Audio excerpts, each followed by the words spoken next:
What's up, guys? Doug Polk here, and we are back for another episode of the Doug Polk podcast. Today, we are joined by poker legend Shaun Deeb. We're going to be talking about World Series of Poker, his race to beat Phil Hellmuth in World Series of Poker bracelets, and much, much more. But first, before we jump into that, I want to quickly let you guys know that today's podcast is brought to you by CoinFLEX. CoinFLEX is a cryptocurrency derivatives exchange and is the home of crypto yield for people to both trade and earn crypto.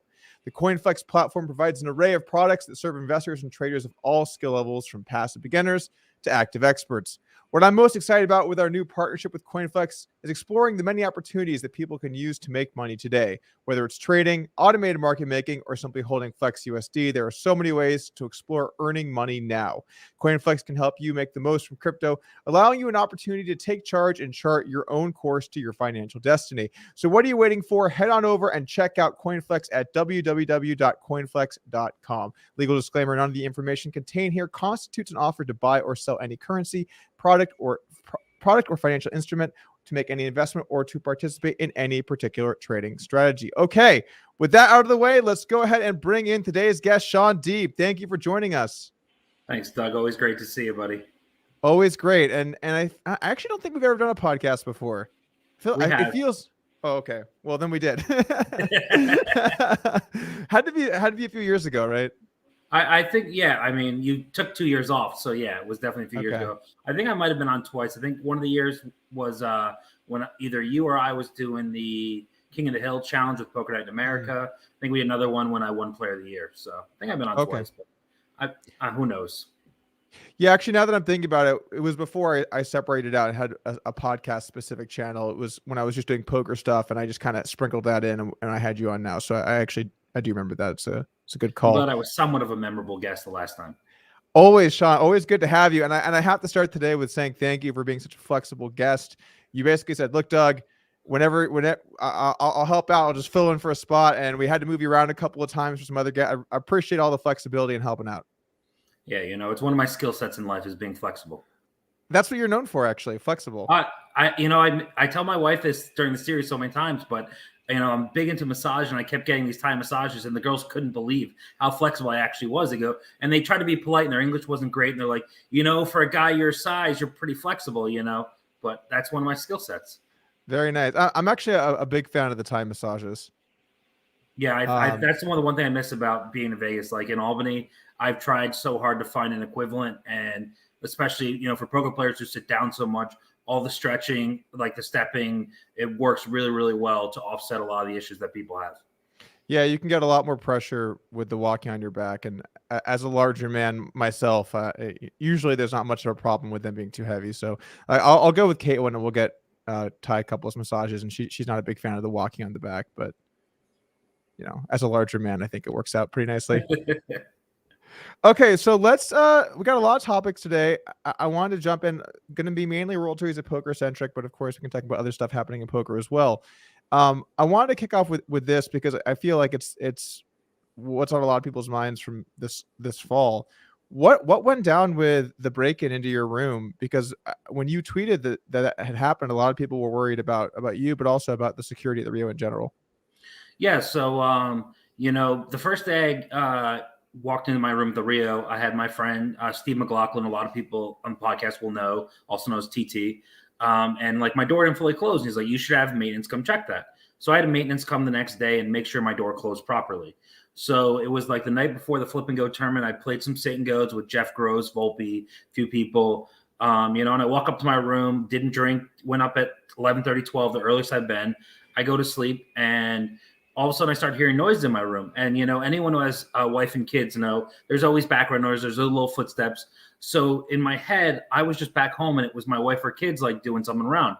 And then as I slowly keep hearing noise, I go to myself, wait a minute, I'm in Vegas. So there's no one supposed to be in the room. So my initial instinct was it's probably just a maid or, someone stumbled in the wrong room, which has happened a few times throughout my career, traveling on the road for 20 plus years. So I wake up, and there's just this like figure in my room, and I just yell, "Get the fuck out." And I chase him out of the room, and I go back, and I remember I had left my cash on the bed, and I go, "Oh, fuck." I realized that he had robbed me. So I call security. Security basically was as useless as can be. I'm like, hey, they just took two of my bags. Like, I've noticed what they had taken. And I'm like, I can point out they're running down the room. Like, we don't have cameras in the hallway. I'm like, okay, well, the guy's running down. He's got one of these two bags probably on him. They're decent size. So let me come look at the cameras and I'll point out the guy and we can like track him to see what car he gets into, et cetera, et cetera. And the guy's like, you can't do that. And he starts giving me a hard time. So I'm getting pissed. And he basically is threatening to hang up the phone on me. So I'm like, whatever. I'm like, send security, send the cops. I want to file a report because I know what the system is. So I reach out because I know that Rio had been sold. So one of my friends who'd mentioned he's a minor equity shareholder in the new casino. So I say, hey, is this your property now? He goes, I'm like, because I'm going to bash them for like how shitty security is and no protection whatsoever of people. Because there's hundreds of poker players staying there with lots of money in and out of their room. So he says it's not them. I messaged some of the Caesars guys. They're like, hey, there's been a couple other robberies besides you. This has been a common theme in Vegas. The pandemic, people are struggling, but people know that the Rio is not secure. So I find out when I tweet about that, Shaun, you and another poker player got robbed as well at the same night on the floor above me. So we're like, okay, the person's hitting multiple people. And throughout the series, a few other people contacted me and said, hey, I had the same thing happen. So when the cops come involved, it takes them forever to show up. And I know the cops don't really care. The money was taken was significant enough to make the cops a little worried, but not an amount that's going to, change my life at all. So I get there. They basically can't do much. Security says they can't do much. And it kind of gets dropped from there. And the only little tidbit of help towards the end is another poker player about a month later gets robbed, who's a friend of mine. And he actually was awake when the guy came in the room. So he actually has a description of the perpetrator, and time, style, everything really lines up to be very likely to be the same person who robbed me. So clearly the person kept coming back because they weren't getting caught. They were getting away with it. They were getting good scores. And so I passed that along to the detective who had kind of already admitted he was at a dead end. So hopefully, down the road, maybe I'll hear something about it, but I don't have high hopes. Well, a lot to unpack there. To start with, was it scary at all when you woke up and realized that you were getting robbed? And what was the interaction like with the robber when you woke up? So, sorry, this is a little not safe for work. So I was sleeping naked that night, as I do most nights. And so I basically chased him to the door, and I'm like, I could run down the hallway, but I don't have a key to get back in the room. I don't have ID, and I really don't want to be walking around 7 a.m, the Rio, naked, and everyone's seeing that because no one wants to see that. So, but like when I first saw him in the room, it didn't click that I'd gotten robbed. I just thought it was like someone in my room. Thought it was a maid. It wasn't until after I chased him to the door and went back and saw the bed, all the stuff was missing and like drawers were open, that I realized that he found some stuff, was looking for more. And, I have no idea how long he was in the room for, or if whether or not he was even the guy. And so that's like the really scary thing is, you're sitting there sleeping, incapacitated. He could have put a pillow, could have strangled me, could have shot me, stabbed me, anything, and I'd be dead. So that's, kind of the silver lining of the situation is I was completely vulnerable, completely unprotected, and anything could have happened. And yes, I did make mistakes, not latching the door, but I never leave money in the room. I never put in the safe, that was just literally the money I had on me for the day. And I happened to have collected debt from someone. So I had some chips on me as well. So unfortunately, like he could have got a lot less if it was a different day, but there were other days where I had more in my room. So could have been a lot worse. I definitely could have done things to protect myself better, which is kind of why I tweeted publicly. It was like, I've traveled for 20 years and I never latched the door in my hotel room. And now I never will not do it again. And I think that's a great practice to be latching the door. I always latch the door, but what I dislike about when stuff like this happens is there's this jump to, oh, well, it's just sort of attacking the victim. You could have done this thing to prevent it. And yeah, you could have, but we have to think about what's the blame here between you latching your door and a guy robbing you. I'm going to lean towards going after the guy robbing you, not just the person that just had their money stolen at night. Of course, now you realize that you should have locked the door or latched the door.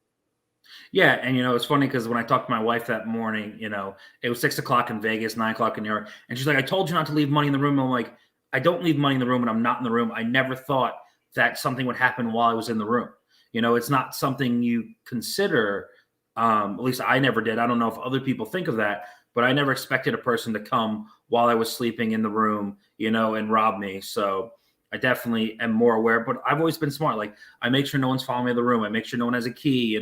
I constantly cycle my keys. If I lose one, I immediately get it wiped. Because I know that I'm a name, so people are assuming I carry a decent amount of money. I play high stakes. So that's always a concern of mine. And, in 20 years, the only other time I got robbed was when I left money in my pockets and the laundry guy robbed me in Vegas. And, luckily I actually made all that money back and some more. So that was a good time. But this time, I don't think I'm going to be as lucky. Unlikely you're going to be as lucky.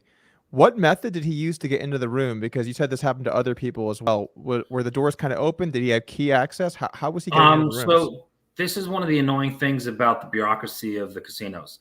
They refused to give me the information on the key cards. What was used, a master key, a secondary key, one of my key, was a new one made. You have to get a court subpoena to get that. So I knew that pretty quickly after I got robbed. So I hired Chesnoff's law firm. It was one of the strongest in Vegas. I figured local connections. So they contacted the casino on my behalf. But even the cop couldn't give me the information without a court subpoena. So it's kind of silly that they won't relay important information to you because it's all liability. That's all the casinos care about. They're there to protect themselves. And I think anyone who's been in casinos like we have for so many decades, that everything is for show and security. They're not made to intervene. That's why, you have the Bellagio robber, and all the situations like that is they're all for show. They're really not going to do much. They'll handle some drunk people. But if there's ever possibly a violent outcome, they don't want to have any guests be hurt. So they purposely stay as far back. And, that's one of the things that annoyed me is World Series had an extra 12 security guards this year in the hallways yelling at everyone to put on a mask. You could have allotted 2 of those 12 to each of the, at least outside of the elevators, check keys or do something, or at least make it so you need key access to get to the floors, which, they have the capability of doing that. Their systems are ready for that.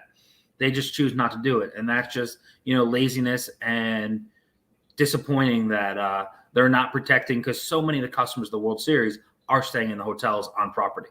It seems unlikely that would have helped here, though, because looking at the situation, most likely they have access through a key. No, I think most likely they're just pushing the door open. That's kind of what the detective thought, as well as other people. They know that the doors at Rio are old and don't close as well. So someone will just walk down hallway, nudging on each door, trying to push one open, seeing what's not fully closed.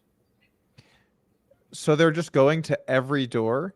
Yes. Because it's good. It's a pure volume thing. As a volume player, I got to respect that hustle. He's definitely playing a lot of tables at once, right up your alley. Okay, so then if it's just pushing in the door, then it seems less likely that it's some kind of inside job at the Rio. But when you talk about the cameras, casinos have notoriously large amounts of cameras all over the property, and I would imagine that a lot of hotel casinos are going to have them in the hallways to the access points to the rooms. Does the Rio doesn't? The Rio does not. More the high-end, more modern casinos do. I think the new owners of Rio, if they do keep it as a casino hotel, will invest in that. But, someone who studies security, who spends a lot of time in the Rio, mentioned to me that there's ways to get in and out of like the 3rd floor without ever being seen on camera, getting to the stairwells. There's no cameras in the stairwells. There's only cameras exactly in the elevators. So if anyone knows that, a criminal, if I can find that out as a guy not trying to do anything, they're going to know exactly how to get in and out in blind spots, as well as you think of the advantages in the mask era of, being able to put a hood up and a mask and facial recognition can't see anything. That's a good point. Multiple people talked about this, actually, that the mask era does make it slightly easier for people to rob places, because if you think about the old image of people robbing a bank, they're wearing a mask. Why? So you can't see their face. When you are forced to wear masks, or it's fine to wear masks, then it is a lot harder to identify people. And I'm not trying to say that means there should be no masks, but it is a random downside to wearing masks all the time that maybe people wouldn't have thought of before. Yeah, for sure. As far as the entry points to the stairwells go, there's not even cameras where those points come in and out. It's just there's no cameras in any of these. It blows my mind that in today's day and age, you can have a fairly large casino that does not have video recording of exits and entrances to the casino. How is that not available for footage unavailable? That's so strange to me. I don't understand it, but that's art. outdated casinos, especially ones that they sell and they're not going to be there long. And I think casinos a lot of just trying to protect their liability. So there's no camera. They don't have a lawsuit for them not protecting someone. There's nothing on camera that shows that they, were negligent in any way. I think everything they do has been analyzed as a way of protecting themselves, and they definitely put their, patrons at risk. Well, that's fucked up. There should be responsibility taken by the casino. If you stay at a casino and someone's breaking into your room and stealing your shit, the casino should have some liability there. Well, you're putting your trust in their hands, basically. But here's the thing: is now I say I got robbed out of 10,000 or 100,000 cash. They have no way doing. What are they supposed to do to give you any of that money back? Like, you can't give any money back, because then people just do all these scams. They claim they got robbed for X number of dollars, or when they get robbed, they jack it up like an insurance claim. I see that side of the industry where they have to protect themselves and they can't give in to anyone. It's kind of like negotiating with terrorist type situation, because then they're just opening up Pandora's box to lose millions and millions of dollars in all these, small lawsuits. Well, true. I agree with everything you're saying, but in this case, the terrorist is naked Shaun Deeb at night in his bed. I don't know how scary. Well, actually, apparently that scary. Is really scary. I agree with that. I'm not saying that they should give back some kind of percentage of the loss or something, but I do think that the casino or a hotel has some liability on the people that are spending money to stay there being safe at night while they sleep. I'm not saying that means they should be paying you back your money that was stolen necessarily, but certainly there is some liability for the hotel in people breaking into your room and your safety. Yeah. And, I did hear a story, of years ago with someone getting murdered in the room, but, that was one of those, a hooker followed them up and robbed them. That's the annoying thing of that situation, is people always are going to joke, and some of them being serious to think that was something that happened, or I had someone up in the room that I wasn't supposed to, or was doing something nefarious. Like, that's just not me. You've traveled enough with me. People know me, know that that's not the case, but it's still annoying to read those things because it's hurtful. Like, I see my wife reading those tweets, and you got to imagine any, significant other with their person on the road, is always going to fear something is going on that, they have to worry about. Right. That makes sense. It's a tough reality with the way things are online now. And it goes back to what I was saying earlier too. It's very popular to blame the victim. Something happens. Oh, you made a mistake. It's your fault, instead of, blaming the guy that robbed you. And also sometimes just because something isn't pure one way, just because something's not 100% doesn't mean that it's equal. There's all kinds of levels between 50-50 and 100-0. So you not latching your door could have prevented this, right? But a guy not robbing people at the Rio would have prevented the robberies at the Rio. So it's not that. Well, also, like, the latches aren't perfect. Like, I've done enough Google searches to show that there are ways to get past those latches. They're a lot louder, so I think that's a good protection. So when this happened, my wife wanted to buy every security tool that was out there. Like, I think in the future, I'm going to have, webcams set up in my room, so at least some visibility. Maybe it may have been stolen from me. I don't know. There's small things that could be happening, but anything that protects yourself, whether you get an extra door stop, or there are some cool products out there that will help, ensure your security in a hotel room. That's good to know. How many other people did you hear of that got robbed at the Rio too? In that year, I think there was 7 different accounts I heard, first or second hand. Wow. So 7, and that's just of what Lord knows the total number of people. Yeah. I mean, who knows. And a lot of people, I'm sure, might have had money taken they didn't even notice. That's the scary thing about some of us in this industry, is you have some loose cash. If you had a 10K wrapper and someone took 3 bills out, you're not going to know when it was from. Who's robbing rooms and taking 3% of the loot they find? I mean, if I was a good robber, if I was a maid or something, I would do that. You would just take 3 bills? Yeah. I would take some amount where it's negligible to notice right away, and therefore if they notice it a week later, there's more plausible deniability in a way wider spectrum of when they got robbed. Makes you think. I'm more crazy things. I'm more okay with getting robbed for 3%, by the way. Hopefully someone has the common decency to take 3% if I get robbed. All right, so sounds like that. Then obviously you're going to lose your money. Is there any sort of recourse from here? I'm sure it's in the legal system to some capacity, so there's probably only so much that you can say. But is there any light at the end of the tunnel, or this looks like it's probably? I don't think so, but I hope that it happening to me being somewhat notable, and me having some of the connections I have, that things are changed in the future. whether it's the Rio property or when they move to Bally's. Like, I really hope there's more security put on the players, and hopefully they allot some money towards that and say, hey, it might be just for show, just like the Rio, security driver on the parking lot. They don't do anything, but it still makes you feel a little bit better, and it may deter the simplest of criminals. Are these people are just like, I forget the exact legal term, but the smash and grab type things where it wasn't premeditated, but you just instinctively see money on the ground and you decide to grab it type thing.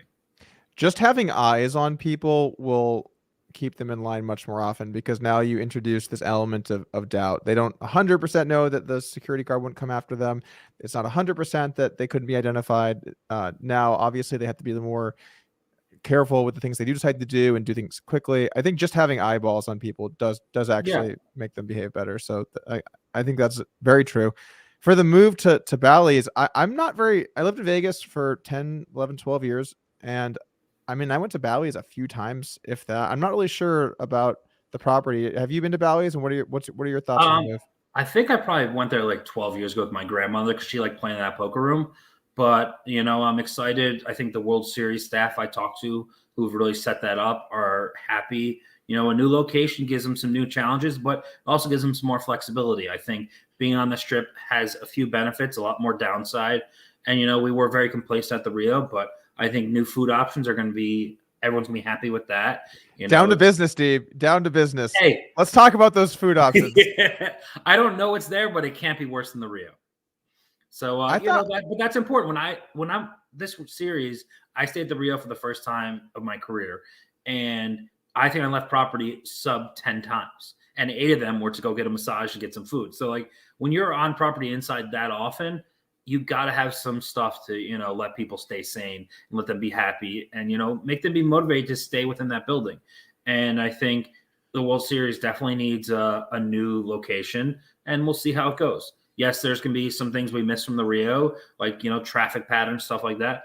But I think maybe, the Bally's is going to be one big room possibly. So I think the day 2s and the multi-tabling and the confusion of, moving people room to room and turbo events, there's a lot of side effects that affect people's equity that hopefully can go away. Some good points. It will also be a little bit different now that it's on the Strip. The drawback is, of course, going to be traffic, but the upside is I did feel a little bit with the Rio before that when you had a break, it was very hard to actually go to different places to eat, because a lot of times if it was, for example, the dreaded 60-minute dinner break, it would be hard to do anything and come back. And I think being closer to the casinos is probably going to be some more reasonable options for people to be able to do. I think you're wrong on that one. Oh, because really? Like the Rio, you could get your car in 3 to 5 minutes, depending on where you parked, and you could get to all Spring Mountain, all those quick places. When you're a Strip, you're not going to be able to drive anywhere. You're going to have to walk. It's going to be a 10 to 15-minute walk to the next casino. Okay. I mean, I'm not an expert on walking, but I can't imagine that it's 3 minutes and you go to 3 different properties. True. I guess we'll have to see how it plays out. Your ability to get off Strip will certainly be worse, but your options in the close surrounding might be better. I don't know almost nothing about Bally's, and for how many days of my life I spent on the Strip, especially in my early to mid 20s, it's kind of funny how little I know about that property.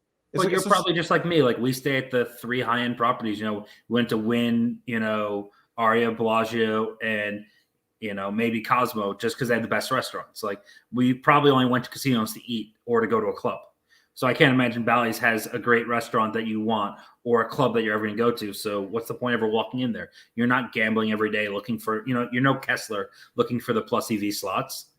I actually lived in Vegas, so I never had to stay at any of these places. But yeah, I'm not Alan Kessler. It's a good point to be made. I like to distinguish that I am not looking for every last dollar of value like Alan Kessler. So let's jump in and start talking about some World Series of Poker bracelets. I don't want to misquote you here, but I saw a quote that was something along the lines of, you're talking about Phil Hellmuth and his bracelets, that you're going to pass him in the long run. You're going to end up with more World Series of Poker bracelets than him. What makes you so confident that you're going to pass Phil Hellmuth? I'm just better at small field tournaments. The small field are going to be higher buy-in, most likely mixed games. And, Phil's great at a lot of things, but that's not his, forte. And that's right up my alley. I know how everyone plays. I show up early. I show up every day. I play probably 3x the volume of him in total bullets. So even if we were equal skilled, just on volume alone, I would, have an edge each year to gain bracelets on. It's just purely a small field situation where he's just not that good at small field events. I just think it's more than just that. It's more my skill set and my knowledge, because small field events, you get the bubbles a lot sooner. It's a lot easier to kind of, the nits are still around. It's not like 4 days to get down the final table. It can be 2 days or 1 day in some of these. So I'm much better at that. And the higher buy-in, no limit, and PLO events, I'm very confident in my ability. Yes, those fields are going to get bigger as the years go on, but I like my chances. Just playing out the numbers here. You have 5. I believe Phil has 15. 15, yeah. 15. Okay. So it always changes because, he's winning more bracelets. So you're about 10 behind. Phil is 57. You're 35, I think, right? Yep. 35. So you're about 22 years behind. So in theory, if you guys live to roughly the same age, you would only have to win about a bracelet every little under 2 years, and you actually would eventually catch him. Which is an easy pace, but also my wife is not going to be happy I say this publicly, but I also don't plan on living past 55. Okay, I'm going to have to call you out here, Deeb. I'm going to have to call you out because for many years, you said you weren't planning on living past 40. No, I never said 40. I think it was always 50 or 55. It was 40. I think you're wrong on that. I never said 40. That's too early. Okay. I'm going to have to ask. I'm going to have to ask some people. I think Fees would know. Fees would know it would be in the 50s. It was 55. That's a rant. You sure it wasn't 50? You sure it's not? It was either 50 or 55. But it was definitely not 40. I know that for sure. Okay. All right. We'll meet in the middle on 50. Yeah.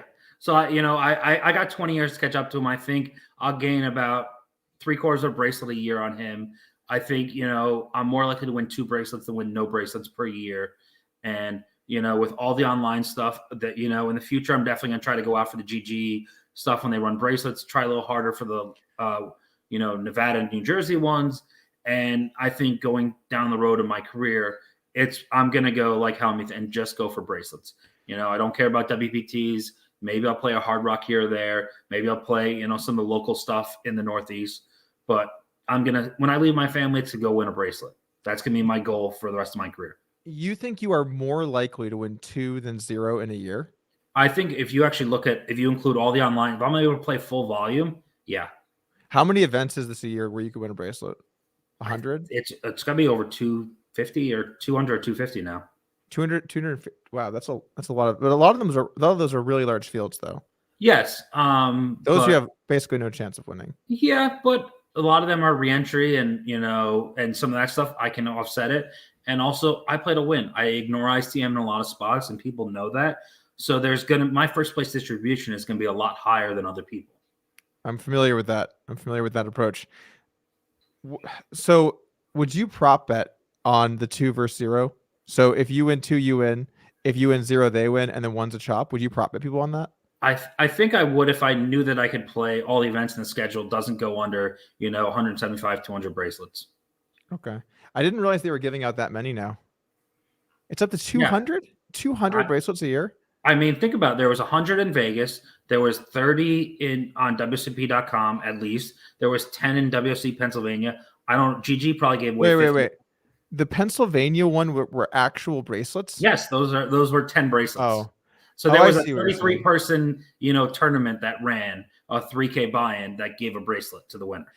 So what they're doing is they're just diluting bracelet value, which is totally fine.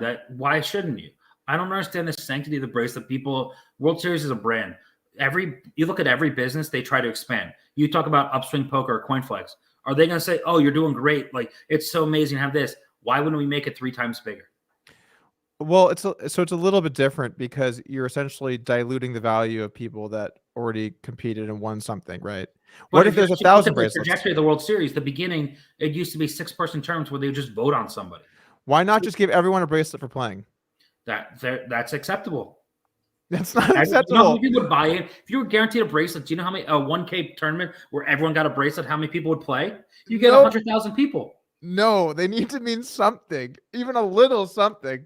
They mean you'll have enough money for the initial buy-in. That's good enough. Participate. And that'll be $40. I have taken a ton of heat for this, Deeb. So I know you're generally right here, and people agree with you. But I do not think that they should just have every year a smaller stakes WSOP event. I don't think WSOP events should be $5. I don't think they should be $3. I don't think they should be 40 cents. I don't even think they should be $50, to be honest with you, as much. And I know Why would you alienate so much of the community and so many of the fans and so many the people who are going to build up their way to higher buy-ins? It's basically like it's to get people's feet wet.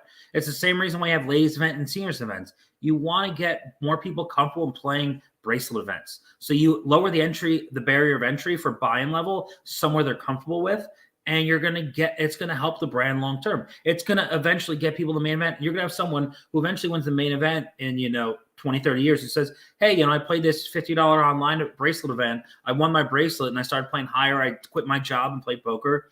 I mean, why would you kill the dream of poker? Why does the buy-in value? I think it's more embarrassing when they give 30-person, I think Ivy won like a 40-person 2K8 game in Australia. I think that's way more embarrassing than someone who wins a $50 online tournament with 25,000 runners. Some might say that the barrier for entry to the ladies event has been too low for a long time. We don't have to go down that road, but some might say that. How is Bryce doing, by the way? And of course I'm talking about Bryce. This is great. He's good. He's good. Actually, I just hung out with him a bunch in the last couple of months. But for those of you guys that don't know, my good friend Bryce Daifuku, I think my actual first roommate in Vegas, and very good friend of mine. And we played the ladies event years back. It was a long time ago. I didn't know you played too. Oh, really? You thought that? No, I was in there. I knew Bryce Final Table did, but that was the year after I did drag, right? Or was it the same? I think it was the same year that we both played it. Okay. Yeah, it was. Well, let me get to my story. Were you throwing tampons at the girls then? No, I was that seems up your alley. No. I was not that guy. So when we bought in, they took us in the back to intimidate us or something, and the manager was walking around looking at us real close, just seeing. And then he goes to Bryce, and for those of you guys that don't know, Bryce is lifetime sober, never done drugs, tiniest sips of alcohol, doesn't drink, but he's 1/4 Japanese, and so his eyes are a little bit squinty, and says, "Your eyes are looking pretty squinty over here. Are you high? You high over here? You high? What's in the bag?" And he's like, "You can check my bag. There's nothing in it." He's, "Oh, you sure I can check the bag?" So he's just going through Bryce's bag looking for drugs. I'm thinking, man, this guy is in the wrong neck of the woods right now. He's not going to find anything in this bag. Didn't they go through Fee's bag and get Adderall or something? That I don't know for sure, but seems possible. Okay, because I remember Fees was there that year, so I thought he was going to play and something happened, and I thought it was Adderall related. So it was a long time ago, We all were partying pretty hard in those days. It's certainly a long time ago, and a lot of partying was done. Well, how come you don't get shit for playing ladies event like I do? I mean, if I don't even remember you doing it, how come I get bashed for it constantly? I've been bashed for that all the time. It's just at some point you get bashed enough, it just starts to subside. Yeah, maybe you just want to attract enough girl like I was. Possible. Well, I didn't even get dressed up. We ran a March Madness pool where the worst bracket had to dress up as a lady at the ladies event. who lost and why didn't they do it? I feel like the person that lost has really flown under the radar that they had to enter, and I don't want to out them. So I'm gonna just. You're gonna have to text me this later because I'll text you later. Was this the same year as well? Same year. There was a lot I of knew us. There was like 12 guys that year, but I didn't realize that there was another one dressed in drag besides me. You knew most of them, and there was one more. I don't doubt that. Yeah. I mean, my favorite thing your group used to do was the punishments when you guys, whoever lost in the 10K heads up. Those were great. That was one of the greatest prop bets ever. Yeah. So for the people listening that aren't familiar with this, every year the World Series of Poker has a 10K heads up. Some years it's different buy-ins, right? They moved it around. This year was 25K. Okay, 25K now. And me and my group of friends, we were all heads up players. So we would have all these penalties if you lost a certain people. We had sort of rivalries with most of those guys. We'd played a lot of them online, so we knew a lot of the players. And I think one of the most well-known ones was if Elke beat you, you had to dye your hair blonde. No one drew Elke, so it worked out for everyone. And weird Elke didn't make the second round. Not in the years that we played. Not in those years. And we would do the same thing online. And one of the years we always had a thing for Ben Solsky. If Ben Solsky beat you heads up, you weren't allowed to eat sauce for, I don't know if it was a week or a month. I can't remember anymore. And JMO, who loves him some sauce, drew Ben Solsky in one of the early rounds. And you could tell that the pressure set in early. And he ended up losing to Sauce, and then we would go out to dinner, and he would just have his dry whatever he was eating. Oh man, poor JMO. He just was complaining the whole time. This is brutal. This is just brutal. Oh, that was so good. Yeah, those were fun, man. It was fun to kind of get the whole group together, and we would, we kept trying to think of bonuses. So bonuses if you beat someone and penalties, but we could only ever think of good penalties. It's hard to do bonuses. Yeah, I mean, embarrassing things are way easier to come up with than, good things. Yeah, that's certainly true. Okay, we got kind of lost along the wayside here. We were talking about World Series of Poker bracelets.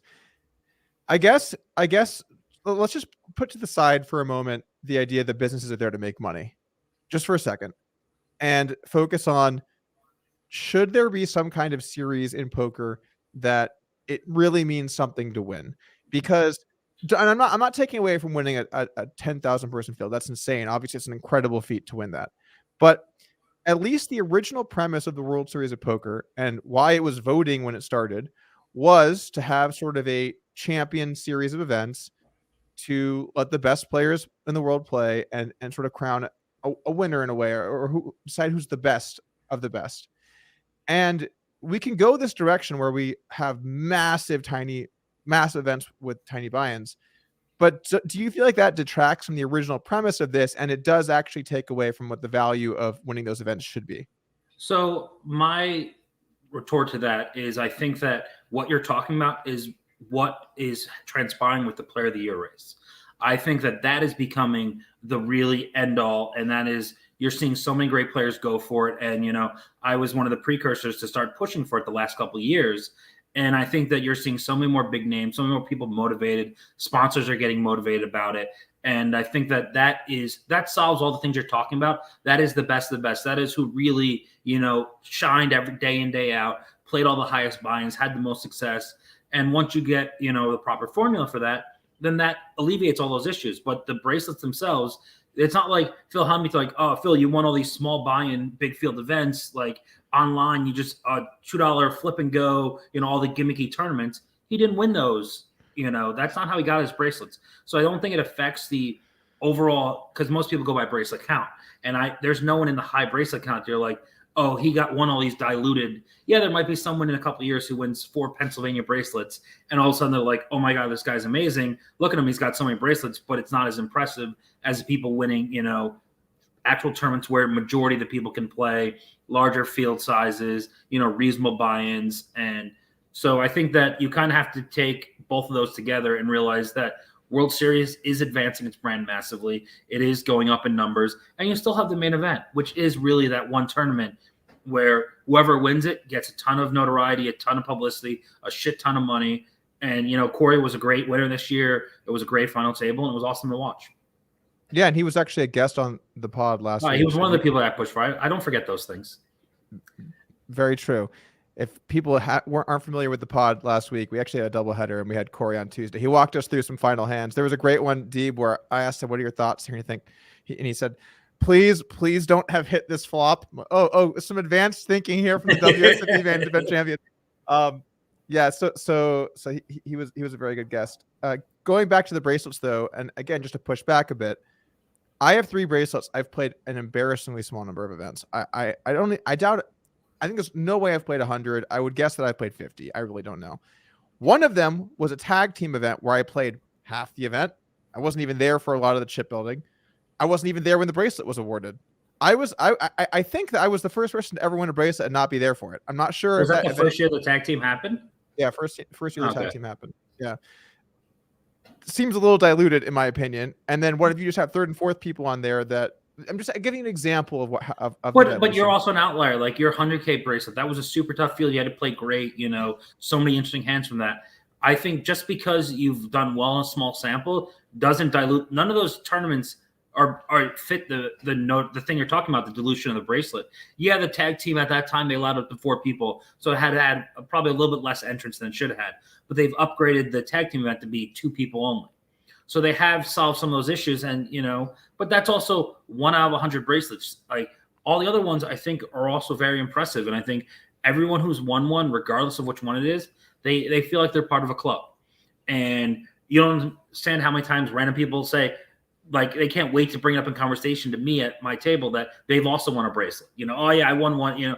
It's such a claim to fame for so many recreational and retired players, etc. That you have to, I think, give them a shot to win more bracelets, and you get them as lifetime customers once they win a bracelet so often. Yes, you are not the normal person, but also you've also quit poker. So you might brick your next 300 tournaments if you didn't have everything go the way you did, and you're like, I won 3 bracelets and 350. That's a little more normal, even though I play some of the high roller, small field buy-ins. Sure. I mean, like you probably played the heads up, like the 10K 6 max, the 5K 6 max. Like you're playing a bunch of tournaments where you might be 1% to win the bracelet. So if you run some likelihood scenarios of you winning 2 or 3 bracelets with a ton of 200-person field tournaments, then it's actually not that ridiculous. But the point that I'm making is that originally these things did stand for the reason that it was a cool club is because it was hard to get into. And what we're making it now is very easy to get into if you just play enough events, because there are so many. And with events like having the tag team or having online small stakes tournaments where you give out bracelets, yes, it's fun for people to be a part of it, and I get wanting to be inclusive in that. But some things are cool because they aren't inclusive and because they're hard to get to. And I think of the Hall of Fame, certainly in more traditional sports. Poker Hall of Fame, I think, is a little bit different. That's kind of a different conversation. But with traditional sports, not everyone gets into the Hall of Fame, and you might have been a good player, but guess what? It's only the Hall of Fame because they have a set number of people and they're not going to take everybody. And if you just make it so that every person gets to basically sort of buy their way in by just simply playing enough events and then being somewhat okay at poker, or maybe not even, then it does lose its aura of coolness of being in that club. So why do you make the barrier be the first bracelet? Why can't the barrier be 3 bracelets, 4 bracelets, 5? Why can't the amount, or they haven't won one in 10 years? I think there is, just because you've won 1 bracelet doesn't mean you're in some elusive club. I think it does. I think it definitely does. I think once you win 1 bracelet, I think you're now in the bracelet winners kind of club. You can debate the importance of that. I'm sure some people would say it's more important than others, but I do think that people that won a bracelet view themselves as kind of, you're in the bracelet winner club. Okay. I mean, I obviously there's things I don't know because I'm way more removed from the poker community than I used to be. So I don't know, of the pro side, some of the high limit guys, but I do know that everyone who plays a World Series event tells me that they want to win one. I mean, it really still matters to 99.9% of the people I play against. And, the few who doesn't are the ones who have a lot, don't care, or the money's too small for them to use the high stakes cash games.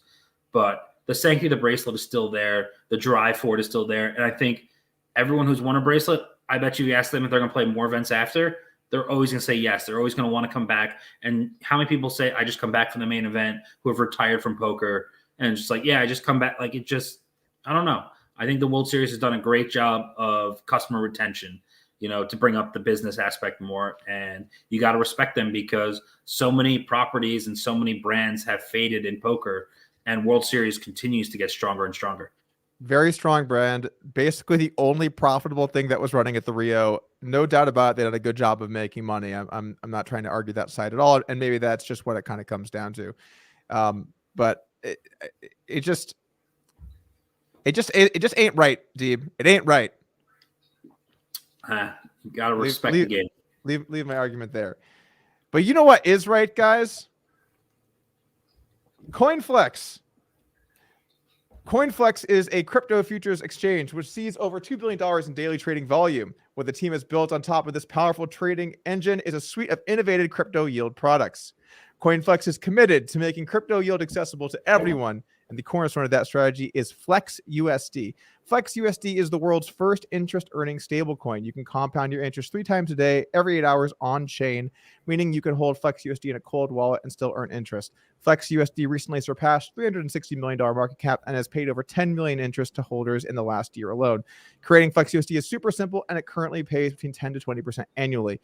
I know this community can have mixed thoughts on cryptocurrency, but what we're talking about here is a 10 to 20% annual return on US dollars. No exposure to those nasty financial downturns in Bitcoin and Ethereum price.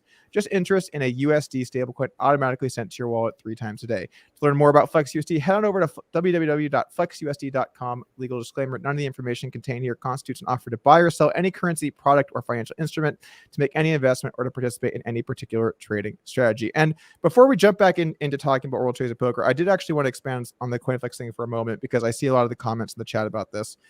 How can something pay out 10 to 20% a year? And I just kind of wanted to just break it down. Basically, what they're doing is they have a repo market, which is short-term loans where people can use crypto assets to take out a loan. And then the rate that people pay for those loans is given to the coin holders. So FlexUSD is just one token equals $1 backed by USDC, and short-term loans are how you're getting paid. So I've seen a bunch of comments in the chat. I just wanted to kind of clarify where that yield comes from, so you guys know this is legitimate. I wouldn't put my name behind it unless I thought that CoinFLEX does a great job, and you can expect 10 to 20% of yield on US dollars. Yeah, I mean, Doug knows as soon as he tweeted about CoinFLEX, I asked him, I want to get involved. I can't wait to come to the US market. Yeah, it's exactly there. Stuff's in the works. I can only say so much, but stuff's definitely in the works. All right. Anyway, enough CoinFLEX for now. So going back to World Series of Poker and the bracelets and the competition with Phil. What's interesting about Phil is you would think he would actually be fighting more to kind of protect the sanctity of the bracelets and lower the amount of bracelets, but I don't feel like that's really the case. Do you? Or what are your thoughts on where Phil here's the thing: is lowering the amount is going to hurt him as well. I mean, look at the leaderboard on bracelet events? All people won them, and most of the people haven't won one in 5, 6, 7 years. You know, Daniel hasn't won one forever. Doyle, obviously, Johnny Chan. You know, Ivy hasn't won one in a while. So the people who are close to him all kind of stopped playing, or different things happened, or, you know, in Daniel's case, he just ran really bad at final tables and heads up. So actually, just to jump in and talk about Daniel for a moment, I have not played very many of these mixed game events. I had one summer I dabbled in a couple of them and I was terrible, but you know, I got to see sort of what they were all about. What are your thoughts on Daniel's mixed game ability? And do you think that he's just running extremely bad in a lot of these events? Do you think that he maybe needs to improve in some areas? Why has Daniel not won nearly as many bracelets as the people, you know, like Phil? You know, we've only been deep once or twice, and I think one of them was the 50K Players Championship a couple years ago, the one that I think Elior won. Obviously, Daniel played really well in that. I've been impressed in his mixed game prowess. There's just insane variance. I mean, there's nothing against him. I don't think he's doing anything wrong. I don't think he has some massive leak. I think he's, you know, one of the people who is close, if not higher than me, unlikely to win a bracelet each year, you know, or even player of the year, because I think his high buy and no limit skills are stronger than mine. So in the 50K no limit, 100K, 250K no limit, like has the bigger bankroll. He has the better knowledge of those players. He has the better GTO style play. So I think, you know, Daniel is definitely a huge favorite. And I think, you know, if we talk about me passing Phil, I think when I pass Phil, Daniel probably will be ahead of Phil by then. Oh, wow. So you think Phil is going to be in third place by that point, at least? I think it seems very likely. I think, you know, you could see someone like Brian Rask come out of nowhere and get the tourney bug. I mean, there's a couple people with the 5-6 bracelets who are starting to get bored of cash games and they care about Hall of Fame and different things. And they're really people to worry about. You know, once they start getting up there and once they hit double digits, I think that you're really going to see them turn it on. Let's quickly share for the audience that's here visually what the breakdown is for bracelets today, because I think that'll help people understand the situation. So currently Hellmuth has 16, not 15. We were off by a bracelet. Does he really have 16 now? Yeah, you have some more work cut out ahead of you, Deeb. So Hellmuth has 16. Ivy has 10. I actually did not realize Ivy had that many. He hasn't been playing much for a little while, right? No, he hasn't won one probably since that small Europe one. Interesting. Or small Australia one. Was he ahead of Phil then? And then Phil just kind of I think they were like all around 10 when I started like getting more into the tournament, like, and focusing on bracelets. And I knew Doyle had given up. Johnny Chan hated Caesar's properties and stopped playing. And that's when Phil kind of distanced himself from everyone. I think Seidel is someone to worry about. He plays a lot of events. For those of you that are listening, Hellmuth has 16. Ivy, Johnny Chan, Doyle Brunson all have 10. Eric Seidel and Johnny Mass have 9. And then there's a bit of a gap. Men Win and Billy Baxter have 7 each. And then there are a lot of people with 6, including Negreanu, Chris Ferguson, a bunch of other names as well. And then a ton of people with 5. I actually did not realize how many people had 5, Deeb. I thought you would have been higher on this list. You're currently sitting in basically tied for 17th with a bunch of other I people. mean, there's 5 has been you see a lot of younger people, Mercier in there, Rast, Mizraki, there's some great players at 5. I don't know if Hastings has 5 as well. Zeno is either 4 or 5. Like, there's definitely a lot of people who, have a couple years, they win two bracelets, or a year when they win 3, and all of a sudden they're really, knocking on the ceiling. Yeah, I knew Hastings has played quite a few of these. I guess 5 sounds about right. Interesting. Yeah, of course, it's one of those things where as you get to the top of the list, there's going to be a lot less players. Obviously, Phil has quite a big gap to second, but IAV doesn't really play them anymore. I don't think Johnny Chan plays anymore. Yeah, none of these guys play this anymore. The guys. Johnny Chan plays like the main event, and that's about, and maybe the single draw if he's feeling up to it. Doyle played 2 events this year. It was great to see him. He's such an impressive person. We really look at his longevity in the game at high stakes. Absolutely. Didn't Doyle at one point say that he was done playing the main? He had said a lot of things, but COVID changes a lot of people's minds, and he's always worried about his wife's health. And I know Doyle had a little bout of pneumonia last week. I hope he's doing well and past that. Because he's really who we owe it all to. And regardless of Moneymaker and all the other people who influenced the game, Doyle got all them into it long before we ever could. And he legitimized the profession. Doyle is basically the OG poker player today. There's almost no one else from his era, right? Who else is even from the Doyle Brunson era? I mean, you got Baxter still around who plays. There's a couple other guys who play not necessarily the tournament scene, but they still play high stakes cash, or in their 80s or 90s, who've been playing for 50 plus years. Makes some sense. Okay, so you currently have 5. Hellmuth has 16, and he's going to continue to earn. Deeb, you really think you're going to catch him? What are the odds you think you catch Phil? I mean, as long as in theory, if I don't die, he's going to lose to me. There's just no way I'm not better than him, that my EV winning bracelet per year. Like, there's just no one would bet on Phil versus me heads up on bracelet any going year. I've got some bad news, Shaun. You are going to die. I know. I hate to be the bearer of bad news on the pod. But I'm just saying, like, if anyone ever thinks that I'm not more likely than to gain on Phil per year, please tweet at me. Let's lock up some money and let's make some lightning bets on bracelets. I'll even make them for the next decade. I don't really care. I'm ready to bet on myself. As Doug told me, bet big on yourself. Good quote. That is something I did tell you. I think on a year by year basis, you're going to catch on Phil, because I think that in a lot of these events, you're just more likely to win than Phil is. But it is such a gap. It's a tremendous gap. I've done weirder things in poker. I've definitely run, bad in some spots, good in other ones. This year, I think, like I said, I think it was a terrible year for me. Yeah, I won a bracelet. Yeah, I won 1.2 million in that tournament. But you look at every other tournament I played, I had like 12 or 15, like 10 through 20 place finishes in like high buy-in, some of my best events. So I got really unlucky deep in a lot of tournaments. So this was a year I expected to win 2 bracelets. I thought the fields were actually smaller than they were. I ended up not being able to go to Europe, which was unfortunate. But my wife was, she was at her wit's end with the kids for 2 months without me. So I basically was vetoed from going to Europe, where kid Julian Martini won 2 bracelets, and he's another person who could fly up the bracelet rankings because he plays everything, high buy-ins, has a lot of money, has a lot of skill, super laggy. And I think, that style is going to get way more wins than Phil's, survive to the end, where that worked better against people who made massive mistakes. But people are playing too good right now with final tables and short stacks that Phil can't gain the EV he does just by sticking around the tournament longer. I'm inclined to agree with that. What are your thoughts on your stretch way back in the day when you first got into live tournaments?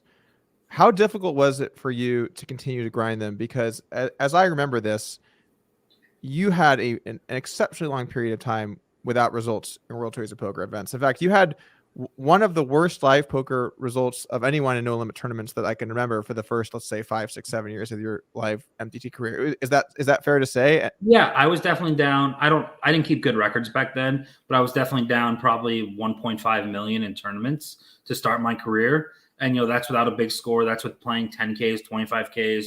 There weren't as many back then. I definitely didn't play great, but I also am very confident I ran so far below EV. Like, it was a 1 in 10,000 type of run.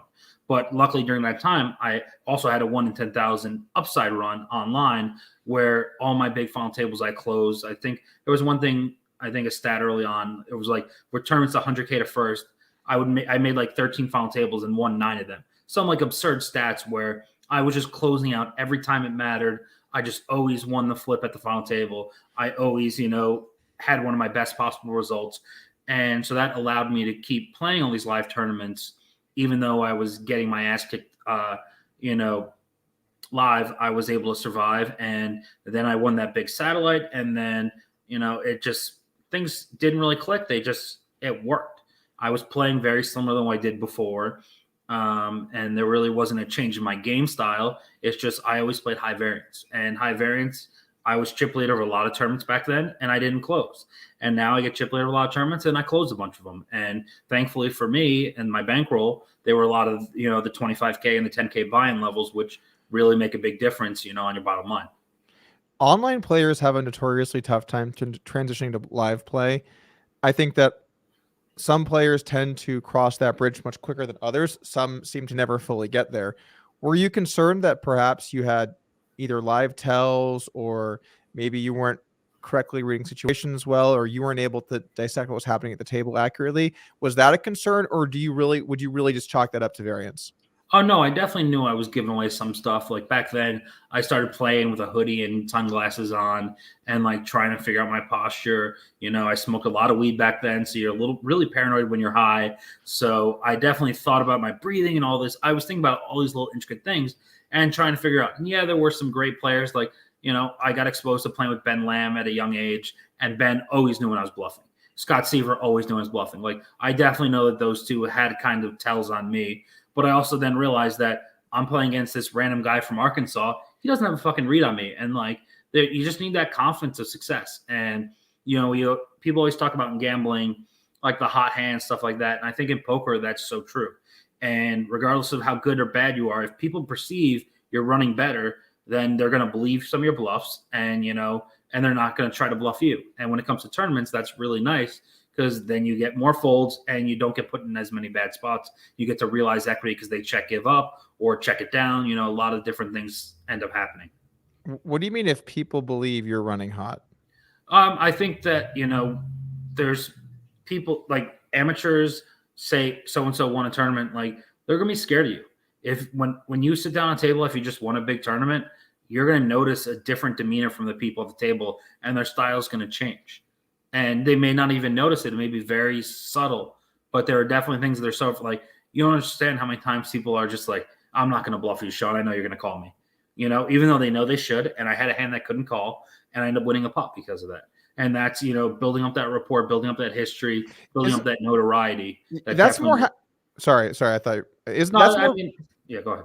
That's more building up your name, though. That's more than it is that you're on a hot run. Because the only way to build your name is by winning tournaments and going on a hot run. Is that really true? I built my name up online before tournaments, and then afterwards by doing YouTube videos. I think a very short period of time was just through winning tournaments. I mean, but I think that, you again are an outlier that the average person is. How many people are making YouTube content? How many people are going the average you want? Well, I know a lot of people are trying. How many people are successful at it? All right. I know everyone's a vlogger these days. The vlogging space has absolutely exploded. I find it pretty shocking, because I just don't really understand why there's so much demand to watch that type of content. I guess it kind of puts you in the shoes of the player that you like, or you get to see what it would be like to play poker for a living. But the vlogging poker space has exploded, and I think it's probably the biggest thing going on YouTube for poker. It's incredible. You don't understand how many people I meet. Like, I'm a vlogger, and I'm like, cool, but I'm sorry I don't know your stuff. Like, they assume I know them, and I'm like, oh, I get that all the time. You feel bad. Yeah. I'll go to a table. Oh, that's that vlogger. Sorry, man. You know, no, you know, the vlogger that does. I don't know, man. I don't know. Yeah, there's a funny one with one of them. So someone came to Rivers Schenectady, my home casino, and he was playing a tournament. They like the poker manager's like, "Hey, we have so and so coming here." I was like, "I have no idea who he is." He sat next to me in a charity tournament. We're chatting. He talks like a gnome, and like all of a sudden he mentioned something about like his kids in his vlogs. I was like, "Wait, you're the guy who did that poker video of his kids going all in?" He's like, "Yeah." I'm like, "Okay, I've seen that thing. I don't know your name, but you know, you had that little shtick with your kids or your actors. It was funny and cute. You know, being a dad, I like that, but I still, you know, didn't go to your page and etc." I did see that. I think did he have his? I feel like there was one of me in there at some point that he had his. I think Yeah, I know. definitely his kid with spiked up hair just like you. I think It I was a remember good that. one. It was a cute one. Yeah, it was very, very cute. But yeah, the vlogging scene in general has blown up and is really changing. Is changing is changing the landscape of poker in the U.S. And what's interesting about it is because we still don't have online poker nationally, it's allowing poker to grow in a way that it felt sort of stagnant for a good number of years. And I think it's actually one of the best things going on with poker in America today is the fact that the vlogger movement is growing because it's And I think bringing their in people. meetup games are great. Like they're doing a lot, and you look at the vloggers. There's a lot of different genres, a lot of different styles, a lot like so. Whatever you're into, whatever type of person or player, you find a vlogger that fits you and your style.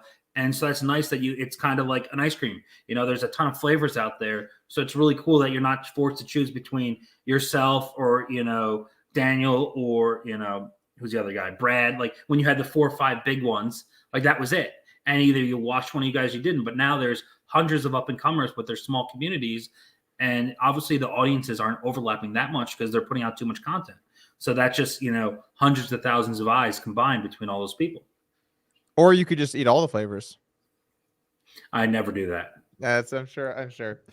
That is true. It is good that there's all kinds of different options now, and there's something for everyone. So I think that's great for poker. But what we're talking about right before vlogging, we were talking about. Oh, actually, I want to ask you this. So you and Daniel Negreanu, you guys have a little bit of a tumultuous past, totally unlike me and Daniel Negreanu. You have your own separate thing. I couldn't imagine being in your shoes, by the way. You guys have seemed to kind of bicker back and forth. There were some prop bet proposals that were a bit on the nose, a bit aggressive, right? Why don't you walk us through that? I mean, I'm mostly in buy-in, but the summary was that Daniel called me the biggest angle shooter of my generation, and that really set me off. And so we were talking about his upcoming marriage, and you know, he talked about me dying early from a heart attack. So I basically offered him a marriage last longer bet of $500,000, you know, my marriage versus his. And somehow we're both still married. Somehow our wives haven't killed us both. And, but me and Daniel, you know, he reached out to me last year during COVID and was like, hey, listen, there's no reason to have animosity. You know, we have a lot of similar intentions. We're going to be in each other's space a lot, you know, let's let bygones be bygones. And we were a lot more friendly. We actually chatted a little bit this year. We even called each other a couple times for different advice, you know, so we're definitely mending the bond. I don't know if our significant others feel the same way, but as of right now, me and him, I would consider cordial, and, you know, he is someone I can call on if I need some favor and vice versa. That's cool. Nice to see you guys have mended things. Yeah, we don't hug it out as much as you and him do, but, you know, we're working towards it. Good. That's good. You got it. And by the way, if he gives me a free $1 million, I'll definitely hug him every time I see him. There was a prop bet on would Negreanu be the best man at my wedding, and unfortunately, it was the under on that one. Didn't end up happening. But oh yeah, thanks for the invite, Doug. Close, yeah, so, dude. It was. I know you didn't want to double the food budget if I came. No, it wasn't the food budget.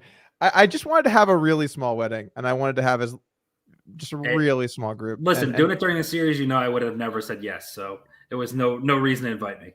I should have invited you knowing you would say no, because then I could have gotten the credit. That's GTO bluff, yeah. Oh, I see. Man, and then you still get the gift out of it, like, because I can't go, I have to send an even nicer gift because I didn't go. Oh my God, man. See, this is why you're the angle shooter of our generation. That's why I'll take 3% out of the fucking 10K wrappers, you know? You got to take those small edges. Classic deep moves. Anyway, but it is good. It is good to see that you guys are at least cordial. Although, or maybe it's not. I don't know. Sometimes people want to see blood in the streets, right? I mean, I have some other people that I go for the blood with. I mean, Who we beefing with, Deeb? I mean, unfortunately, someone asked me to not name him by name who I'm currently beefing with. But I will say that on a previous podcast, I did offer to fight him in Rough and Rowdy. So, ooh, okay. Well, maybe someone in the chat can come through. By the way, chat, yes, we are live. I just tend to talk to my guest and not you, so I can see all of your comments as they stroll in that they think this is pre-recorded. It is not. We are here. We are live. Feel free to let me know in the chat. Maybe you guys can save it. But when you have beef with someone, normally you don't agree to a no naming. It's kind of no, it wasn't with him. It was with a third party who's friends with both of us, who basically asked me as a favor to him, and I'm very close with him. So I said, I won't name him or his company in the future. I will just say how much I dislike him for a little bitch ass move he did to me during the series, and I even disliked him before that. So he's definitely moving up on my shit list. So he knows who he is, and he knows I'll get revenge. Chat's coming in clutch here. I believe they're talking about hashtag king. Incorrect. A little bit behind the times. Incorrect. One of the many people came after me and then left poker. The hashtag king thing was quite the whirlwind. I mean, it was amazing because like Glance was the ringmaster, and I know he's gonna love getting credit for this. And you and hashtag king had some brawl, and I had Cantu, and then it just ended up being me and hashtag king. You and Cantu just sat back and just watched the show go on. And it was some of the most awkward time I've ever been at a poker table. And that includes when me and Negreanu weren't talking. It was awkward. It was awkward too because he would just he didn't leave the table. Yeah, he literally wouldn't leave. He just needed more camera time, and he couldn't afford to be there. He was waiting on a wire, dude. He was waiting on a wire any day now. In fact, some say to this day he's still waiting on a wire. I mean, my favorite story about him was when he was in Vegas after that and losing his mind, and Manasau said something. He's like, I brought him to my rabbi, and even my rabbi said he's fucked up. When Manasau's 20-year-long rabbi knows that this guy is a lost cause and Manasau wasn't, that's a bad sign. It is a bad sign. I've talked to Mike a little bit lately. Seems like he's doing pretty well. I listen, Mike had a brutal series, a lot of deep runs, didn't get that big close. He's playing a lot better than he used to. He's still not, like most poker players, he's not as good as he thinks he is, but he's also better than the average public thinks he is, which, can come in handy in some of those events. What are your thoughts on this conversation we've had about markup and how Manasau sold at, I think it was 1.3. And then Phil Hellmuth also tweeted basically saying he thought it was a good buy for people. So, I mean, obviously I was markup police. I was one of the first people to really enter the space and call everyone out. I actually have a deal in the works that I'm trying for a Shaun Deeb approved markup seal. So I'm talking to a current staking site about joining them up and being a part of them, vetting people who try to join the site, as well as, giving some feedback of who I think are, the best deals. And I said, I'm going to do Deeb's daily deal. So, if things work out with this staking site, you're going to see me tweeting one deal a day that I think is a good buy. And I think people are going to find good value because there are plenty of people selling at very, very profitable markups. And yes, you might not get as big of a name. Yeah, it's cool to brag to your friends you have a piece of Manasau and Hellmuth. Okay, if you want to pay extra for that, that's fine. But, those guys, and I don't think anyone has some of the edges that they're selling at in some of the small fields. So I think that the staking industry is going to get cleaned up as it goes on in the selling. And I think basically if you don't see the Shaun Deeb seal of approval on someone's package, that's a sign. I'm not going to bash and say this is too high markup. I'm just going to say I don't think it's a good deal. And that leaves it up to the consumers to, infer what they want from that. And I think that that'll help people make a lot of money who are possibly not able to go play events or, want to invest their money in something besides crypto or besides the stock market. And I think buying pieces of poker players is a huge market going forward. I just want to say I think that this is an awesome idea. And I think that one of the things I like most about you is that you are not afraid to say basically anything about anyone. And Lord knows you're going to tear into some of these markup packages. And if you say this is a good buy, I think this is something that people should look at. I think it's going to be a really good buy for people. So I'd strongly recommend anyone listening, if whenever you decide to launch Deeb's Daily Deals or whatever the name's going to end up being. Look for that stamp of approval. I think that's going to make people some money. I also think, we talk about the eyeballs thing earlier with the security. I think if people know I'm reviewing packages that get posted, they're going to be way more conservative in their markups. And if that protects the investors, as well as the guys selling markup are still getting a good deal. They're still playing an event they couldn't have. They're still getting a free roll of percentage that they couldn't. They might be only a 1K buy-in player and selling for a 5K or 3,500. So why wouldn't you have your 1K of your own bankroll exposure while you get an extra $400 in EV, because you sold at markup? And I think that that's going to be very helpful going forward. And I think people are going to love it. And I'm really excited about that project going into next year. I think down the road, now that I'm doing poker videos a bit again, it'd be great to have you join a Poker News episode where you break down some of Deeb's daily deals and maybe rag on some bad ones, give a few shout outs to some people that are I think that would be some good content. I think people would like that. We'll make it happen. Okay, cool. So as far as the market goes with Masso specifically, I think we kind of all knew that it was a little bit high, right? And people are paying a premium for entertainment. My view is I think that's okay as long as they're audience and transparent with the people. The problem is you have Hellmuth and Masso saying to everyone, we're making money. You're making money doing this. And maybe you would have in the past given some of the results and maybe you wouldn't have, depending on which player we're talking about. But the reality is you're not going to be beating those markups unless you're really just a top echelon player. And I just don't think that you're getting that value with those two players. Yeah, in that specific situation, Hellmuth was tweeting, I'm going from memory, and it was a while ago, that he's won 21 of 22 sessions with Mike. But that might have been buying pieces of cash games where he might be able to play 24 hours, and he might be in a really soft game, and, he's kicking it up, and he's not paying markup and all this stuff. Like, you can't transfer that backing info because there's no way he bought a piece of them in 22 tournaments, and he cashed and was profitable 21 of them. We all know that's not possible. So obviously, and Mike's a much better cash game player than tournament player because being tight in cash works a lot better. It's also going to be lower variance, but tournaments you just get run over, the blinds get too big, and you're just too short stacked, and all of a sudden you make a bunch of scared folds. So I think that that's kind of an issue I have, and Phil and Mike know how I feel, and I've told them publicly. And there's one of my things I like to say is I sold, one of the few times I sold publicly, I sold to 100K no limit this year at the World Series. It was mostly for play of the year. And I told people, I really don't think it's a profitable buy. And so if you buy it, you think I'm profitable, that's cool. I appreciate that. And, I was able to sell way more than I wanted to. And it was awesome. But I'm also going to be direct on people and not be like, try to convince them that I'm all of a sudden been studying this or doing that. Like, I'm going to play my game. And you're basically buying a lottery ticket if you buy a piece of me in a tournament. I'm going to get first a lot, but I'm also going to get first one out or, bubble or do this. And I just like to be, totally upfront with investors because I have no reason to lie to people to sell action. And I'm not trying to gain edge from them. I'm not, I'm just going to say, hey, I don't want to have as much exposure in this. I have a buy-in. So I'm selling and I rarely sell. So here's your choice. The reality is when you play a super high roller, no limit tournament today, if you're not spending a good number of hours studying and learning solutions and understanding how ranges shift as stacks change, that you're just simply not going to be winning. Of course, there can be situations where you get enough fish in there where that's fine. But just in your average tournament or average super high roller, you're looking at somewhere between 70 and 85% regs. And those guys are going to be sick. They're going to be extremely they're good. The top tier regs. They're not regs. They're they're the best. They're the best guys. The best. Yeah, the best of the best guys. And maybe you have a few guys in there that are overrated, but then you have a few that are underrated. Regardless, they're putting in the time and effort to do what it takes to be the best. And if you're not, you're just not going to win. Because here's the thing, Deeb, you strike me as someone that's really good just at playing games for money and understanding strategy at its core level.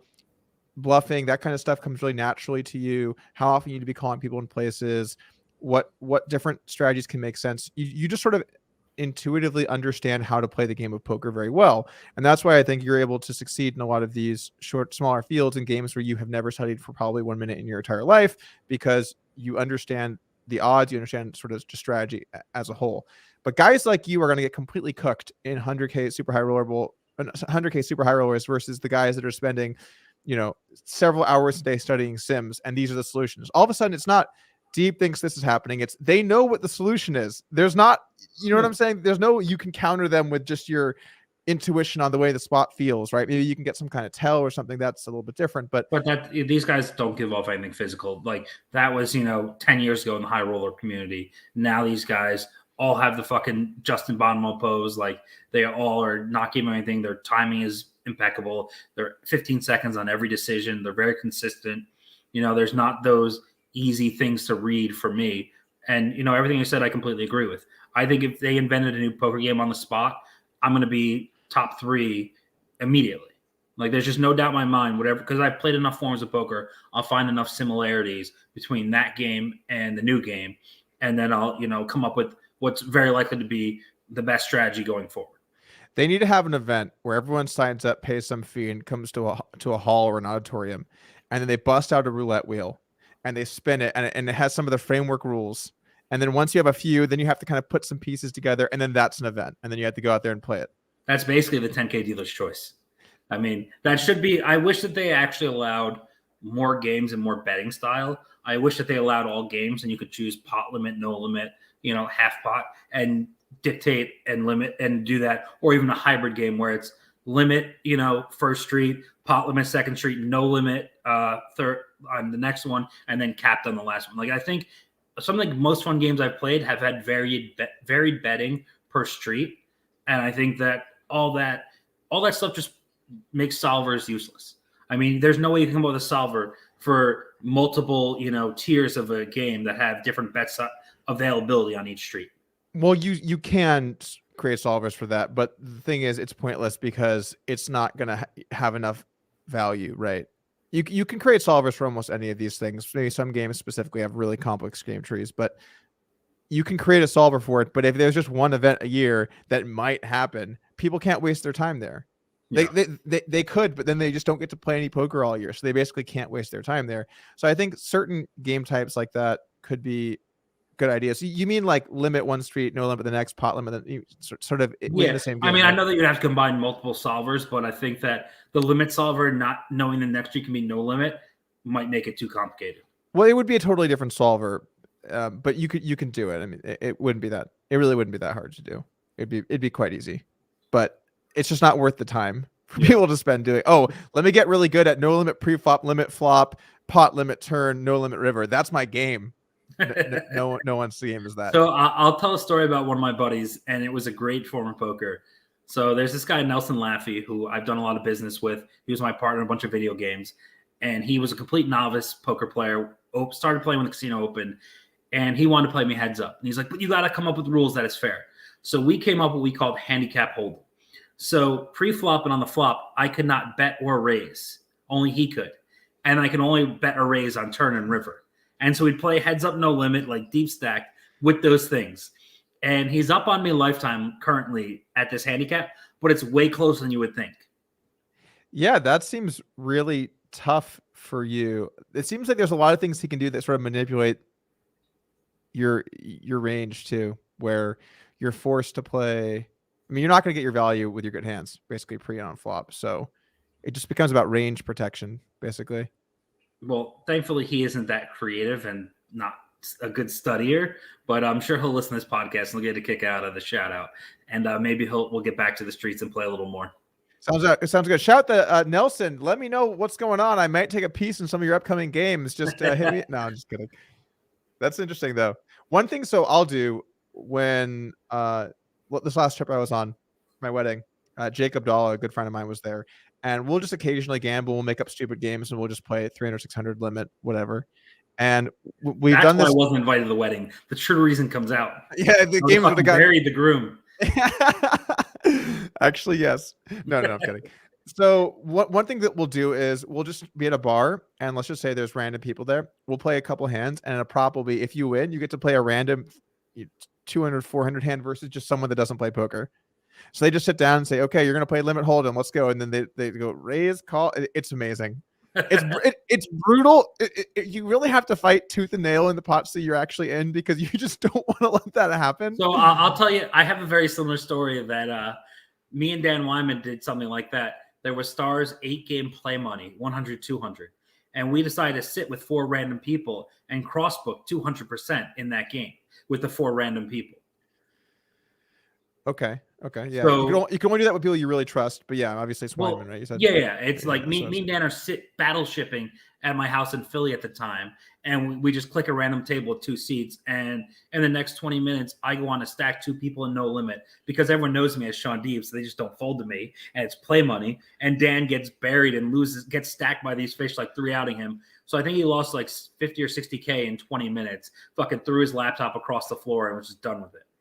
Yeah. In retrospect, if you're in a group where people view you as sort of a poker celebrity, it's kind of bad for the other guy because they're more likely to, although maybe they take a stand versus you they wouldn't take versus other people. Yeah, it was interesting. He wasn't, but also Dan wasn't as good at mix back then. He just wanted to gamble. He didn't realize how much he was probably giving up doing that. So we haven't done that one again since, but it is definitely one of my favorite needles to bring up on him. I've known Dan for a very long time, back to the Not on Tilt. You used to stake him. I did, yeah, way back, 2009, 10. What year? Holy shit! It's been so many years now. Yeah, he was a full ring player, and that's how I ended up meeting Dan. And he's Who'd you meet first, me or him? Ooh, I think I met you first because we met in Barcelona in 2009. And there's that incorrectly there's an incorrectly titled YouTube video where you wrestled Dan Smith and it says Shaun Deeb versus WCG Ryder or something. Still on YouTube, I think. I've been looking for that because Dan's been talking shit about during the series about fighting me, and I go, just remember what happened the last time. Yeah, I wrestled Choppy. Remember that? I remember Choppy. Yeah. Yeah. We also did like a group wrestling match at one point. It was like me versus everyone or something. See if we can find it. Oh, here we go. I got it. For the people that are listening once again, I feel like this is becoming a common theme for the listeners of the podcast. We go off every tangent. We're sorry, guys. It's okay. Here we go. Shaun Deeb versus WCG Ryder 13 years ago. Holy shit, man. 13 years? Oh, yeah. I remember a story you said in the hotel room. I won't say on camera. But, yeah, that's Dan Smith going down. If you can hear the ball. Perfect timing. These are some good good old 5,000 views. I feel like we've brought this up a few times. How shitty is the algorithm from back then? Yep. That's great. Oh man, good times. Yeah, I'm surprised that has so few views. I feel like it's been brought up so many times. Yeah, those were some good times. I actually remember CCRing for dinner that night, and I had an incredible percentage of my net worth on the line for that dinner. Yeah, it was some gambling was being had. I also remember from that dinner, we CCR'd, somebody lost, and then they brought the dessert menus, and I think Choppy lost. I forget now. Was it Randall who lost? I felt like it was Randall. Maybe it was. I forget who it was. And they brought dessert menus, and they said, "Whoa! We flipped for dinner, not dessert." And you looked at them and you said, "You really think I wasn't getting dessert?" You remember that? Of course I do.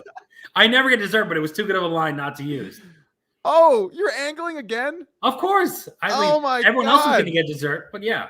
Oh my God! Now I got to be wary here, Deeb. We got a lot of angling today. I can't help myself. A good needle. I gotta take that opportunity. God, that was 13 years ago. That might have even been 2000 and had to be 9, right? Or was that 8? I mean, whenever it was it uploaded right away? Yeah, it was probably immediately posted. And frankly, they probably didn't even really realize what they were doing. All of my old videos that are on YouTube, I didn't even realize were up. Or yeah, at least I say that. I hope. It's okay. There's a lot of bad stuff of me on the internet too. It's not our fault. We didn't know any better back then. I'm not going to try and find out what you're talking about. All right, a couple more items here to talk about today. You earlier mentioned the player of the year has kind of become what winning bracelets was sort of like before. What are your thoughts on the current player of the year structure? Do you think anything needs to be changed? I think the formula is too top heavy right now. I mean, first place is double second. So someone like Jake Schwartz, who had a great series to start, just didn't have as many points he deserved with like a second, third, fourth, fifth. And, Hellmuth also should have had more points. And then, it kind of lets the person who wins 2 bracelets and a couple scores get there. Ari ended up having a great year besides his 2 bracelets, but he would have got past, by a lot of people if he didn't keep putting up points. It's definitely a little too lopsided in some spots. I mean, the bottom tiers, it's very complicated if people don't look at the formula, but the min cash and the bottom tiers go like 1x, 2x, 4x, and it's for bottom 50% of cash, 50 to 20, and 20 to the rest, ignoring the top 9. And also, they don't change it based on heads up or change it based on 6 max tournaments. There's a lot of things that are done wrong, but it's a better system than most of them out there. But I hope that, going forward, we can tweak it a little bit more and make it more balanced. So it's not the super min cash heavy like it was 1 year. Right now, it regressed to too top heavy, making bracelets too important, because player of the year truly is the person who had the best overall series, not who won the main event, not who won the most bracelets. It really is different, because I think there's definitely been some years where someone will win 1 or 2 bracelets and someone win 3 bracelets, but the 1 or 2 guy had a way more impressive year. I think right now there's a little too much emphasis on high buy-ins. They give too much of a multiple for the smaller fields, where I think some of the lower buy-in big fields need a little bit of boost up, so these guys have a shot for player of the year if they win 2 massive field events. If someone wins a Colossus in the Millionaire Maker and has another couple scores, they probably should win player of the year than someone who wins 80-person 10K and a 200-person 5K. Well, winning the Colossus and the Millionaire Maker would be almost impossible, right? I mean, that's all. That's the whole point is I think the formula should react in a way where if someone has an impossible year, they deserve the accolades for that. And the World Series kind of did something right this year by splitting up the leaderboards, having a separate one for no limit. So that was nice. And I think that, whoever ended up winning it, I think was the Scott Ball possibly, because he won 2 bracelets at no limit. He deserved it. He definitely had the best no limit series out there. And so that, is nice that he got some accolades and a little bit of money. And I think you're going to see that prize money going up over the next couple of years a lot. I want to talk about Scott Ball for a minute. I really, really, really dislike Scott Ball. I know a lot of people say what a scumbag he is, so I'm not friendly with him. I never interacted with him. And, hearing what he did to Hellmuth and those guys and multi-counting, etc., and straight up scamming, he's just a bad person. I'm really upset at Phil Hellmuth over this, and I'm sure he'll blame me for this because he likes to blame me whenever I cover something that he did that I think was wrong. But Scott Ball is a scumbag. And when I look back at my experiences with Scott Ball, I met him when he was in charge of Twitch Poker. When he was in charge of Twitch Poker, he would constantly talk shit about all the other top streamers to me. And then he would talk shit about me to the other top streamers. So basically he would call up me and be like, Tonka sucks, man. Fuck Tonka. You're way better than him. Like I'm asking for him to say this stuff, by the way. And you weren't sure that you were better than Tonka. I'm not calling out Tonka in any capacity. But the point is, as a streamer, this is unacceptable, right? You can't have the person that's in charge of the directory just talking shit about you to other people and vice versa. He would make promises he couldn't keep. He would say, oh, we're going to get you this. So when you're a streamer, where you are in the directory helps you with future viewership. And front page viewership is huge because obviously it brings new people. He would say, hey, if you do X thing, we'll get you front page time, whatever. It wouldn't happen. It would fall through, whatever it is. The next thing is speculative, so I don't want to say it's 100% sure, but I'm pretty sure that it is, that he was dating a poker streamer that was sort of working under him, and she was getting some preferential treatment in some places because of that, which is extremely fucked up. I want to just put a caveat there because I don't remember the exact situation with that. And then he would also hit me up for transfers on ACR all the time. Yo, Doug, let me get 1K ACR. Bro, you do your what? Am I your 1K on ACR guy? What the hell was this shit? And what sucked about it was everyone had to put up with him because if you wanted to have an audience on Twitch, you basically, if Scott went against you, you were completely screwed. So you were sort of forced to play this game where you would have to pretend that Scott wasn't a complete douchebag. And he was like this in person. One of Scott's favorite stories, he told this every single person I ever met was Scott Ball. He would say, Doug, yeah, Doug, everyone always fucking hated Doug. I know, but you meet him, you're like, this guy's not that bad. Like, thanks, Scott. Thanks for that story the millionth fucking time. Not a total douchebag. I mean, it is still Doug, but not a complete piece of shit douchebag. Right? Am I right? Thanks, Scott. Appreciate that. Anyway, then all this shit with Madisau. Then he's telling people he's worth 9 fucking figures. This guy is not worth 9 fucking figures. This guy is lying to you to manipulate his way up whatever ladders. And then somehow Phil Hellmuth is like, oh my God, he's worth 9 figures. Oh my God. Because for Phil Hellmuth, the moment that somebody is rich, he's all in because he just tries to network his way in. The guy is a fucking liar. The guy is a fucking scumbag. The guy is a horrible human being. I'm going to defend Phil here. The fact that Phil put that video out defending Scott Ball publicly is completely and totally unacceptable. People are going to get robbed because of that. It's impossibly stupid. I can't believe Phil did that. I don't know what video you're talking about, but I know that Phil had said some things about Scott. And when Scott won his 2 bracelets, Phil kind of congratulated him. But I don't think Phil's a big fan of him. I think he scammed him on some business deal. So there's definitely. All right, you get in your YouTube streets. I know I fired up Doug, guys. These fucking veins are popping out. I think that Scott did scam some people and may have included Phil. And then Phil put out a video which looked like he was being held at gunpoint to talk about how Scott Ball is actually a good person. And you know what I think it is, Deeb? I think it's because Phil does not want to feel like he was wrong. And he said a lot of nice stuff about Scott in the past. It's easier to just suck up your pride. It's harder to suck up your pride and say you were wrong than it is to just double down that you were actually right. There is a Phil Hellmuth video clip. He still defends Cantu, so there's no shock there. Cantu, I know less about. What happened with Cantu? I mean, we would need 3 podcasts to talk about all the scummy stuff Cantu has done over the years. Yeah, he's just a terrible person. Has screwed over everyone financially multiple times. He comes into money. He acts like he did. Everything's a lie. Everything's bullshit. He will do anything to take advantage of people. And he's just, just a bad person. He is the biggest angle shooter of our generation. That's who should be, outed from our crowd, not, me. I'm going to share this screen. Congrats, Scott Ball. Another nice guy wins. Nice guy wins. Not 1, but 2 WSOP bracelets. Endgame Scott made mistakes in his personal life, owned his mistakes, and asked the world for forgiveness. For the record, he has been a terrific CEO. By the way, I have a company that I think is very likely a scam. It exists in some form, but that means that I guarantee Phil's on the advisory board of the company now, and part of his way of forgiveness was giving Phil equity, and you can tell Phil the equity is worth more than it is, and Phil falls in love.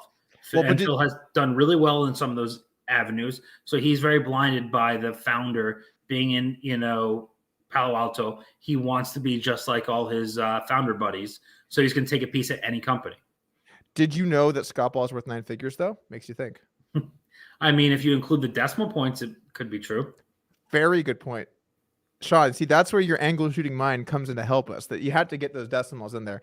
And then I also think like Phil loves bracelets, and when a scumbag wins one, it's painful for him to say they're a scumbag because he doesn't want other people to be like, well, if this scumbag wins too, then when you win them, I think Phil cares so much about the image of bracelet winners that he's going to say that about anyone who wins too, even if it was Men the Master or someone else who's done some other shady things, And I mean, also, like, I think Phil and Mattisau had a bunch of falling outs. Like, Phil has falling outs with people. Me and Phil have had some falling outs over the years. But Phil, I don't know why, but he just eventually likes everyone again. No matter what you do to him, you can get back in Phil's good graces. I didn't think about the angle you're talking about here. I just assumed he was trying to protect the fact he said nice things about Scott in the past, but you're arguing that he's trying to protect the sanctity of the bracelet? Oh, of course. Only great guys win bracelets, everybody, right? I mean, I made a couple tweets about the bad guys need to win one, and I tagged Hellmuth and Mattisau. And I know Hellmuth was a little hurt by that one, but then he won one the next week, and he was all happy. Nice. Karma. See, good guys got him again. The good guys, it just keeps on happening. Yeah, the Scott Ball thing is very tilting, to say the least. But the thing is, in poker, guys, a lot of people are scumbags, and also a lot of people are not looking out for your best interests. And if Hellmuth had any shred of decency on the subject, he would say, guys, be careful with this guy. He's an angler, or at least a douche. And instead, he's saying nice guys are winning bracelets. Unacceptable. And also from Phil Hellmuth, this Bitcoin Latinum. All right, let's start off with this. If something is calling itself Bitcoin and is launching in 2021, not good. Probably a scam, but at least not good, because it is not Bitcoin. There's no reason for it to have the name Bitcoin in front of it. That's just for marketing. And then I asked Phil, where I looked it up. is it a hard fork of Bitcoin? And it said it's like a hybrid fork thing. It just buzzwords and Latinum. And then I just see this tweet from Phil, and they're in the club popping bottles for Bitcoin Latinum. Not what crypto is about. Popping bottles into club with your Bitcoin Latinum. It's about blockchains and tech and stuff. When you see people popping bottles and you're like, I need to get in there and pop bottles too, that is just marketing. No substance. Shouldn't be called Bitcoin. My thoughts. All right. No one will disagree with that. Feels good to get that off my chest. Feels good.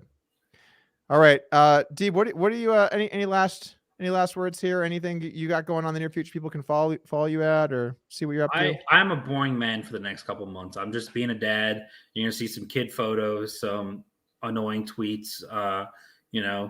Oh, I gotta give a shout out to the most important person in my life right now, Coherent Deeb.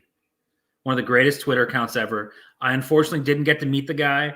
He played his first ever 10K this year. He got sucked out by Josh Arieh. I feel your pain, buddy. He sucked out on me for sure in the Player of the Year race.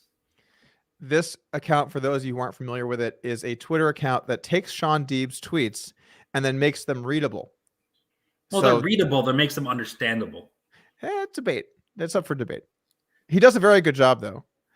My favorite are the ones where your original tweet is actually pretty close to correct, and then he just says the same thing back. It doesn't even really. That doesn't change. happen that often.